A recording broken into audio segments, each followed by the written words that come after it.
My name is Vaishnavi Pillai, and I'm a 16-year-old studying in James Wellington, Silicon Oasis.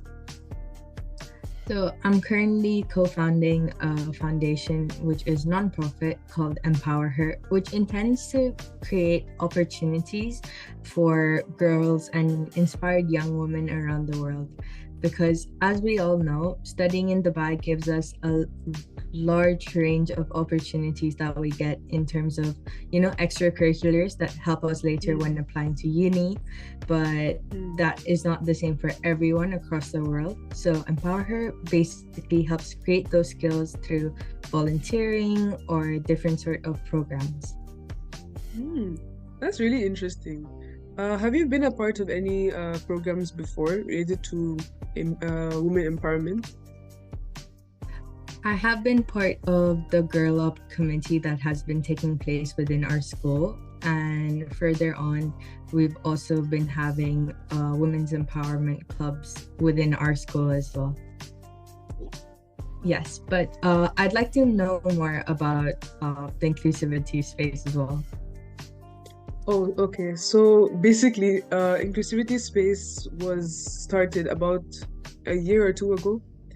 We started it in our school. I won't mention the school's name, but we started it in our school. It was basically, at first, it was mostly about well-being, because in my school, like, well-being is really, really important. They really stress on well-being. So it was mostly well-being activities. And then eventually it went into more of campaigns. So we had one for World Education Day, Alzheimer's awareness, things like that, basically. So our whole aim to say was we wanted people to be included, because we tend to see that the people who are chosen to speak in assemblies or seminars or things like that were mostly people who are professional. But then we were thinking, how do people become professional if they don't have a chance to be included in the first place? So all our assemblies, our campaigns, it was all students that were speaking in it. We just gave them the content or everything. And then we also saw that some students were more so shy to speak in front of a crowd. So we started a public speaking club. So basically that's all that we had done last year. And this year we've had seminars based on neuroscience and things like that, because most students in our school were interested in that. So we have podcasts, we have public speaking clubs, as well as campaigns and seminars, things like that. Okay, so sorry about that. So for the first question, we wanted to ask, how did the idea for EmpowerHer come about, and what motivated you to co-found this organization? The idea how it came about was essentially because, when you're applying for university or even like years before that, you look for extracurriculars that you can add within your application to make you like stand out per se. So as myself, when I was looking for opportunities like that, as you mentioned, mostly one of the top qualities that people look for is the experience in order to get into extracurriculars like that. However, how are you supposed to like build up that experience without even having a chance in the first place, So then another bit that came across to me is also because, what I personally believe is that if you've got the drive or that motivation to go for anything that you have, you should have like an equal chance to like go for it as well. So I don't think that where you're from, your ethnicity, your race, or how old you are should like limit that by anything as possible. And all opportunities within the same should be equal.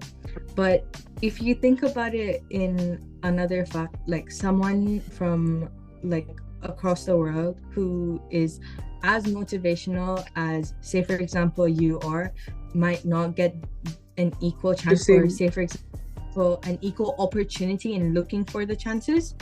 I thought that was something that would be unfair. So me and my co-founder Eniola, one thing that we decided to do was create kind of like an organization which would help open up these opportunities and also help foster these skills so they could help look out for opportunities as well on their own.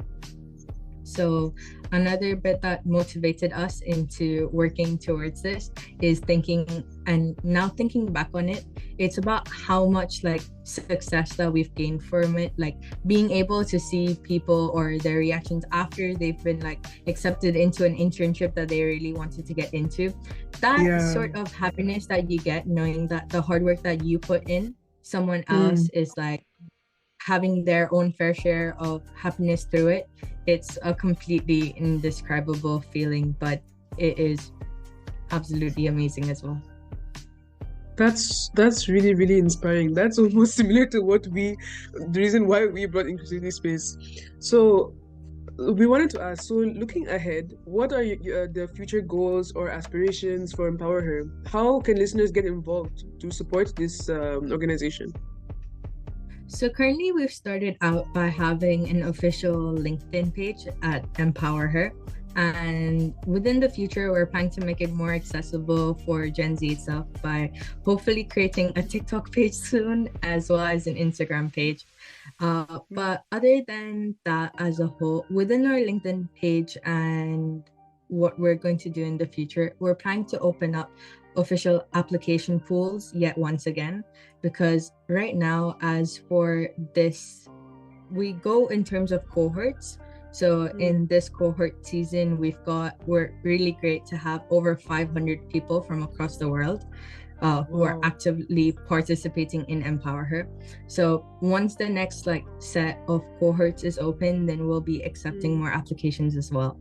But some future plans that we've got is that we'd love to make EmpowerHer kind of like an accessible organization, meaning that each school could possibly have an EmpowerHer ambassador, and then it could be like a mini club that they have across schools.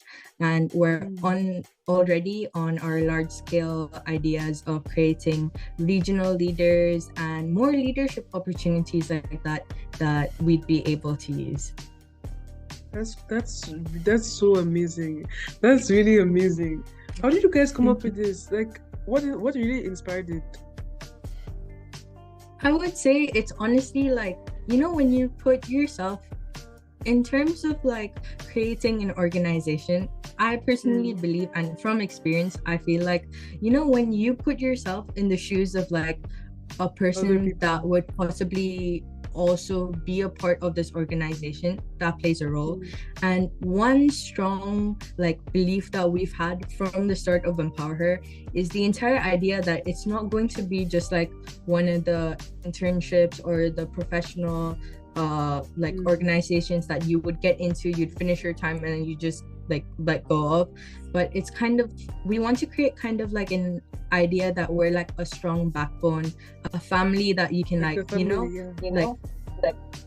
go back on. And also another great that would lead onto it could also be seen as how we've got members who are in universities, which is a lot more elder than I am right now.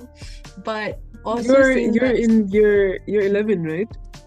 I'm in year 11, and then we've got members that are like doing their like second year in university, and that's surprising. But it's like, it's a form of like being inspired from one another, no matter what age we are.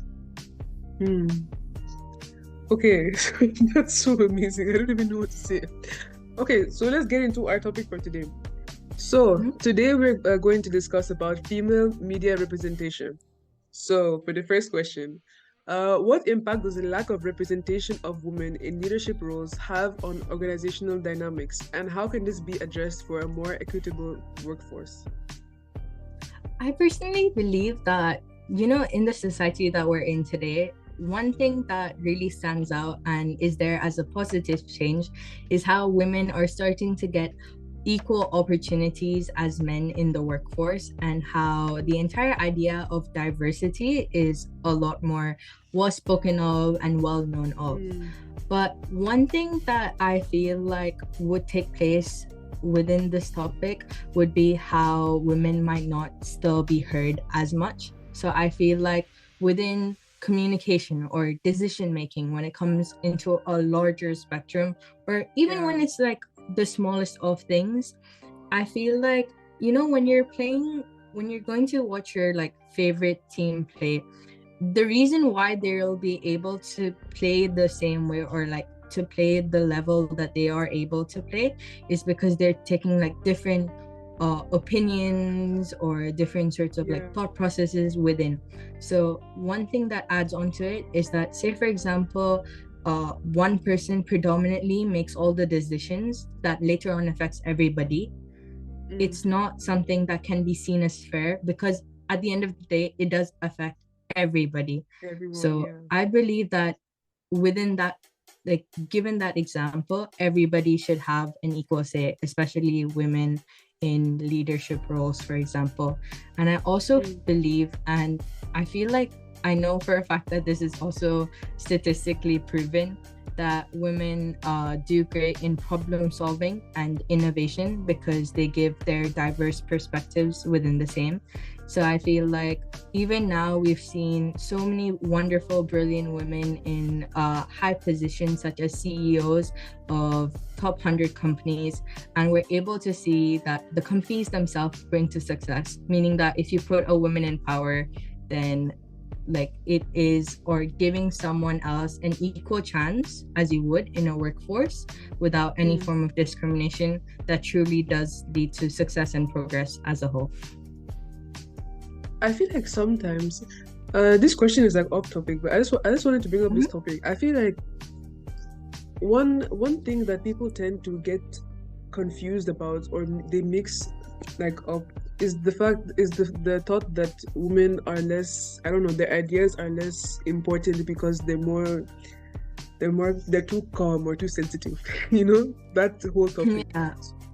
Some days ago, like in my class, we were talking about this. I think it was life skills or sociology, and we were talking about how I feel like the whole concept of women not being able to be part of decisions or like decision making because of their more sensitive mindset is not even relevant.